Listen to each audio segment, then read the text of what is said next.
WWE World Wrestling Entertainment has faced a lot of criticism over the years, but no one can argue their massive influence on professional wrestling. They've revolutionized the sport, turning it into the entertainment spectacle we recognize today, and they remain the dominant force in the industry. Despite this, WWE has faced plenty of struggles, including creative slumps, financial ups and downs, and issues with their reputation. At the center of it all is Vince McMahon, one of the most polarizing figures in wrestling history. He's the third generation of the McMahon family to run a wrestling promotion, but his impact on the industry is unmatched. In 1982, when his father fell ill, Vince took over what was then the WWF and set out to make some major changes that would spark what's known as the Golden Age of Wrestling. Vince didn't just grow the company by acquiring smaller regional promotions, he took a bold step by embracing entertainment, blending larger-than-life personalities with scripted storylines, celebrity appearances, and even admitting matches were predetermined to sidestep traditional sports regulations. The first WrestleMania in 1985 was a perfect example of this, featuring a main event with Hulk Hogan and Mr. T alongside stars like Cyndi Lauper and Muhammad Ali.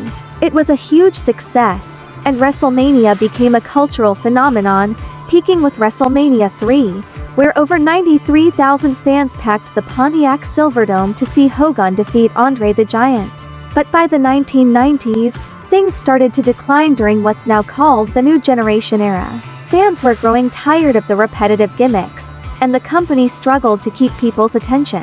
The WWF also suffered some notable failures, like the World Bodybuilding Federation, which flopped, and scandals like the 1990 steroid distribution trial that nearly sent Vince McMahon to prison. At the same time, they faced tough competition from WWE, which launched Monday Nitro to compete directly against WWF's Monday Night Raw, and for a while, WWE was winning the ratings war.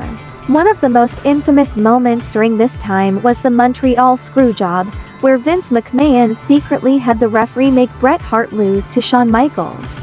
This controversial moment marked the beginning of the Attitude Era, a new direction for WWF as they leaned into edgier content, with more violence, sex appeal, and attitude. Vince even became a villain on screen, feuding with Stone Cold Steve Austin, and this era quickly brought WWF back on top.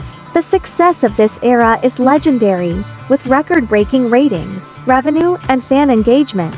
In 2001, WWE bought out WWE, winning the Monday Night Wars, but the ruthless aggression era that followed didn't reach the same heights. They launched the XFL, an extreme football league that failed after one season, costing the company millions. Stars like Stone Cold Steve Austin and The Rock became less active, and WWE struggled to recreate the magic of the Attitude Era. They even had to change their name due to a trademark dispute with the World Wildlife Fund, becoming WWE. The next big shift came with the PG era, a more family-friendly direction that some fans disliked, feeling it watered down the product.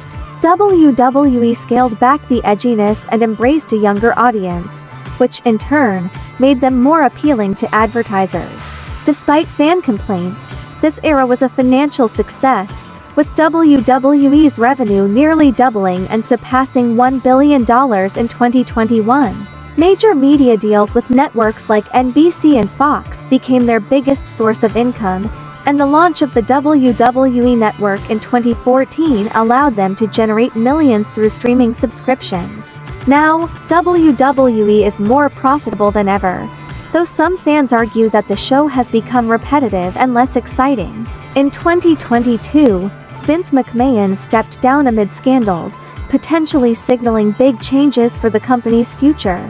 Whether you love or hate the direction WWE has taken, their impact on the world of wrestling is undeniable. What are your thoughts on WWE's journey? Have you followed their different eras, and where do you see the company heading? Share your opinions in the comments below.